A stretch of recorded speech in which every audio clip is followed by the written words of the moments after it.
Gimana kabarnya? Miss harap anak-anak semua tetap semangat dan sehat ya.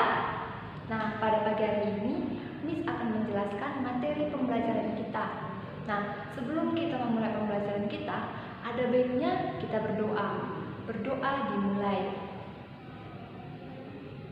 Tuhan Yesus, terima kasih kami ucapkan kepadamu karena Engkau masih memberkati kami dan memberikan kami nafas kehidupan hingga saat ini. Tuhan, sebentar lagi kami akan memulai pembelajaran kami. Berkatilah pembelajaran yang kami lakukan pada pagi hari ini walaupun masih pembelajaran daring. Tetap berikan kami kesehatan ya Tuhan. Hanya ini dua anakmu. Amin. Bapa, Putra, dan Roh Kudus. Amin. Nah, hari ini anak-anak Miss kita masuk di tema yang ketiga, tokoh dan penemuan. Subtema yang ketiga, ayo menjadi penemu.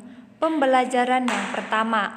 Nah, hari ini kita masuk di subtema yang baru ya nak, subtema yang ketiga. Adapun tujuan pembelajaran kita hari ini yang pertama, mengidentifikasi ciri-ciri kata baku pada teks eksplanasi, dan yang kedua, menuliskan informasi penting dari teks eksplanasi dengan kata-kata baku dan kalimat efektif. Dengan judul pembelajaran kita hari ini, kata-kata baku dalam teks eksplanasi. Nah, dikatakan di sini kan, nah, ayo ingat kembali. Berarti di sini kita untuk mengulang supaya kita lebih paham, dan pelajaran ini sudah dipelajari sebelumnya kan, Nah, teks eksplanasi merupakan teks yang berisi informasi tentang sesuatu hal atau fenomena yang terjadi di masyarakat. Teks eksplanasi disusun menggunakan kalimat efektif. Kalimat efektif adalah kalimat yang terdiri atas susunan kata yang sistematis dan menggunakan kata-kata baku. Kata-kata baku merupakan kata yang penulisan yang sesuai dengan Pedoman Ejaan Bahasa Indonesia atau PUBIE. Kata-kata tidak baku adalah kata yang penulisannya tidak sesuai dengan PUBIE.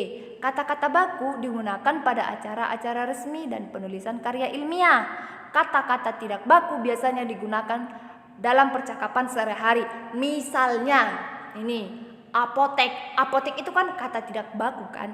Kata bakunya apotik. Itu yang sering kita gunakan, apotek. Misalnya contoh, Dek belikan dulu obat ke apotek. Nah, ternyata itu salah, kata bakunya apotik. Nah, itulah yang sering kita gunakan dalam kehidupan sehari-hari. Kita sudah membiasakan menggunakan yang kesalahan kita. Nah, baru dikatakan juga di sini teks eksplanasi itu merupakan teks yang berisi informasi tentang sesuatu hal atau fenomena yang terjadi di masyarakat. Berarti nyata dia. Baru menggunakan kalimat yang efektif sesuai dengan kata-kata baku.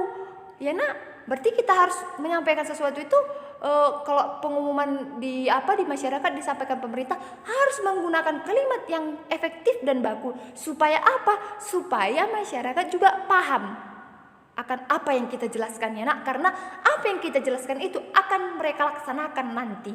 Oke nak, paham kan? Nah, di sini ada dua contoh ya. Contoh kata baku dan kata tidak baku beserta dengan artinya. Yang pertama, kata tidak baku yaitu efektif menggunakan V.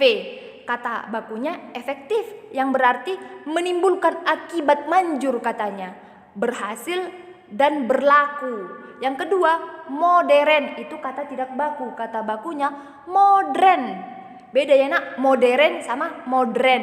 Yang artinya terkini, baru saja terjadi. Baru saja terjadi, yaitu terkini dan baru dan masih banyak artinya.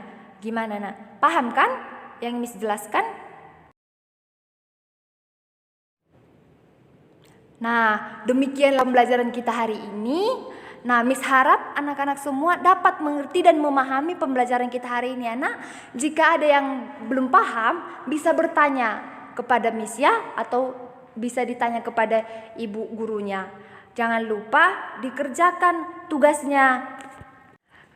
Tak hanya tugasnya ya nak, jangan lupa juga memindahkan materi kita yang Miss jelaskan ini ke buku catatannya. Supaya apa? Supaya anak-anak Miss juga dapat bisa mengingat kembali pembelajaran kita hari ini.